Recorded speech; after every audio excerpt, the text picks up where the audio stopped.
po siya gumagawa na kanina pa yung bahay ng kambing. Ginagawa niya na.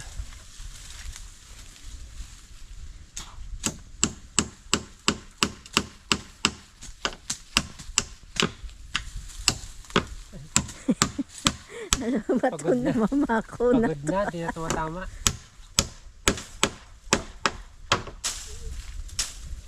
Mga buddy, kawayan muna tayo. Tapos mamaya, bili na tayo ng yero para bukas. Habang nilalagyan ng sahig, ano na, may bubong na. Kasi dito pag umaga mainit. Kasi dito yung araw, diretso dito. So, kulang na lang tayo ng ganito. Tsaka gagawa niya hagdanan yung kambing. Ha? Hagdanan? Elevator yan. Elevator yan siya. Pero yung mga kahoy na ginamit dito sa sahig, mga sampalok to, matitibay to. Kasi pang matagalan yan. Tapos ito, talagang matigas to. Para tong semento mga bali. Basta hindi lang sila mabasa, tibay yan, taon talaga yan. Ito na yung anak niya. Iniiwan talaga siya ng nanay. Ayan na yung anak niya mga bali. O, tatlo yung anak niya. Oh, grabe. Iniiwan lang siya dyan. Tatlo. Oh. Isang nanay lang yan. Sila. Oh. Dalawang itim, isang ano. Ang bilis. Oh, bait ah. Yan. Tatlo sila. Ang cute oh. Saan yung nanay nyo? Ah, iniwan kayo dito. Sa baba. Ito yung nakakatakot dito mga buddy pag wala ka talagang bakod. Tapos papunta dun sa malapit sa kalsada. May mga bahay dun. Matatapang yung aso. Saglit lang to. Kasi yung dalawang ganto ko, anak din ng kambing ko dati. Patay din. Mas malaki na dito. Nilapa sila ng mga aso. Yan nakakatakot. Sayang pag ganun.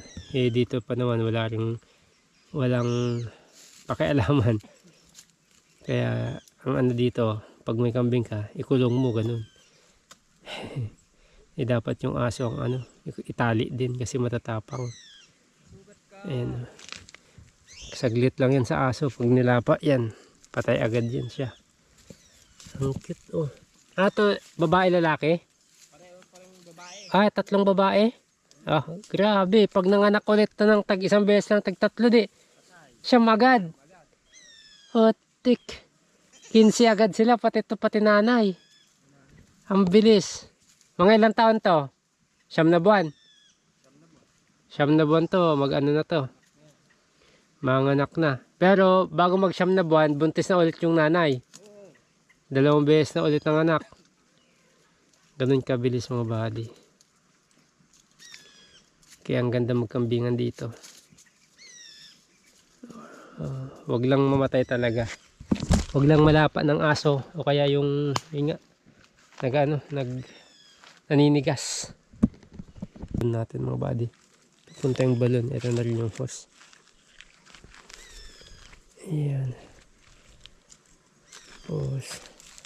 Yung motor ata, sira na din. Kaya igib-igib muna kasi hindi na umaandar. Tagal na rin. Bigay yun ni Boss Maki mga buddy. Shoutout kay Boss Maki. Sumurrender na yung natin motor. Tapos ayan. Ito na yung kambingan natin. Johan Kambingan. Na Johan. Bilis lang. Alright. Kabali tanghali na at kain muna. Ayan. Para mamaya tuloy ulit natin. Right. O yun, kain. Dati kasi pag kumakain, watak-watak eh. May umuupo ko saan. Ayan, yun na. May saan sa sahig. Sa sahig. Sa sahig lang talaga. Patibay naman yung mga pan, no? Sabi nila hindi matibay. Depende sa gumagamit. Depende sa gumagamit. Tama. Mabigat yung gumagamit. Tama. Pag yung ano ka mo, binabagdak-bagsak at hinila-hila. Ikaw ba? Inaalagaan mo ba yan? Oh, simple naman. Alagang alaga. lang ako makagawa. Ano ng ganito, gamit. Alagang alaga. Yan ni nanay. Yan yung lamesa ni Ma'am Ann. Ayan, laging may may pagkain. Hindi na mawala ng pagkain sa iba. Oh, swerte yung lamesa ni Ma'am Ann. Andito yung mga kambing ngayon na nagpapahinga. So ito yung barako natin mga buddy na nabili. Malaki. Ang laki ng sungay niya. Oh. Pero ang ganda. Ito lahi nito tatluhan. Ito yung tatluhan ito yung nakabuntis doon sa nanganak ng tatlo. Tapos isa, itong dalawang inahin buntis. Yan, yun. Binili din natin yung isang yun. Kasi buntis na siya. Baka sakaling mag-anak siya ng dalawa, panalo na tayo dun sa pagbili natin sa kanya. Tapos ito. For sale din to. Itong itim na to. Buntis din. Binibenta din. So, ang bentahan yan mga buddy, ngayong hindi pa nanganak. Kaya pag nanganak ng tatlo o dalawa, swerte mo. Ayan, ito yung malaking barako. Yan yung magiging pag-umpisaan natin. Sana makuha natin yan. Itong malaking to. Ganda rin yung buntis. Tapos yung isang yon buntis din. Ito kasi mga buddy, may mga amo yan. May mga amo yan sila. Ito. Kumbaga, alaga dito pero may amo. Kumbaga, pag nanganak siya, may hati ang amo, tsaka yung na yan, tsaka yung kambing na yan, sa kanya pa rin. Kaya, pag nabili ko yan mga buddy, sa akin yung anak niya lahat, wala akong kahati. Kahit, noobo tong baraho ko. Laking tangkad nito. Bata pa, pero tangkad na, ang laki.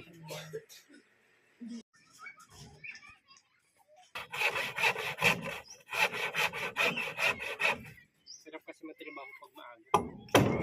Ngayon malamig na dito. Lubong na, hindi na mainit.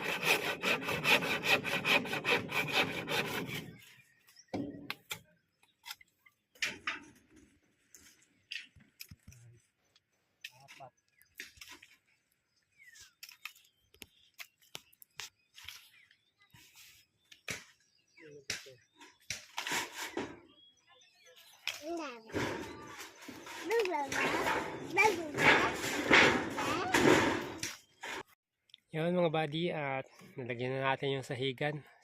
Soon ay may laman na to.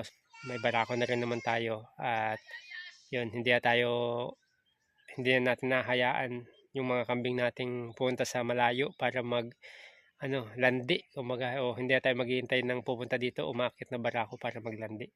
So meron na tayong sariling barako. Kaya maganda mga buddy, maikulong natin para malahian niya agad.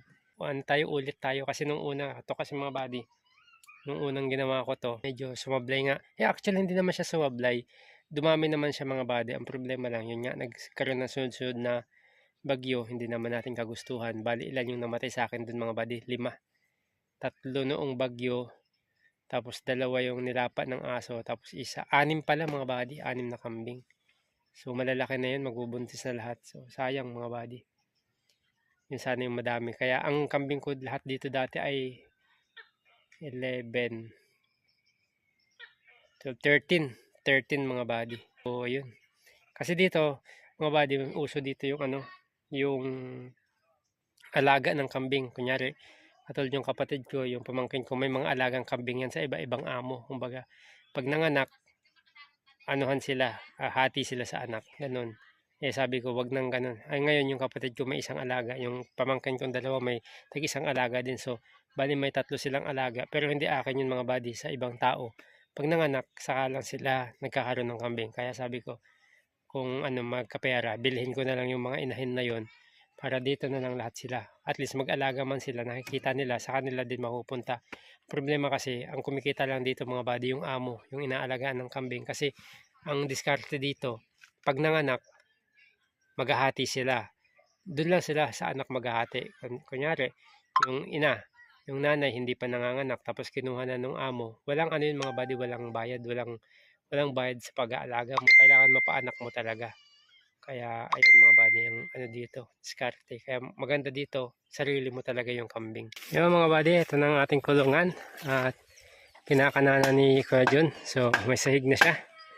So ito na yung pinakadingding niya. Mga tinidtid mga buddy. Yan, pinaubayan muna natin kay Nung John mga buddy. Ito yung kanyang tinidtid. Kawayan din siya na parang dinurog. Tinidtid ang tawag sa amin. Ito yung ididingding mga buddy. Kasi pag diningding mo dyan ay yero. Pag kiniskikis nila, maingay. Kaya si Nung John ang nagtitidtid. Yan, okay na. May sahig na. At dito naman yung kanilang hagdan. So mamaya okay na to. Tapos bukas naman, lalagyan na yung bakod. Alright. Yung paggawa ng tinidtid para maging ganito. Hindi siya hiwa-hiwalay. So iipitan na lang ng kawayan. Malupit yung sinong dyan. Alright. Mas matibay yan kaysa sa plywood eh, no? Plywood pag nabasa wala na. Sa akin dati naggaganyan din ako eh. Kasi pinupukpuk ko isa-isa. Isa-isa. Oo. Pero pantay na pantay naman. Matagal lang siya pero pantay na pantay. So, muna kami sa bayan at titingin muna kami ng isda kasi yung mga pa-order natin mga body para at least may deliver din na agad natin. So ayan, pinabayan muna natin kay Nong Jun. So yung bakod na lang bukas. So ayan. Alright.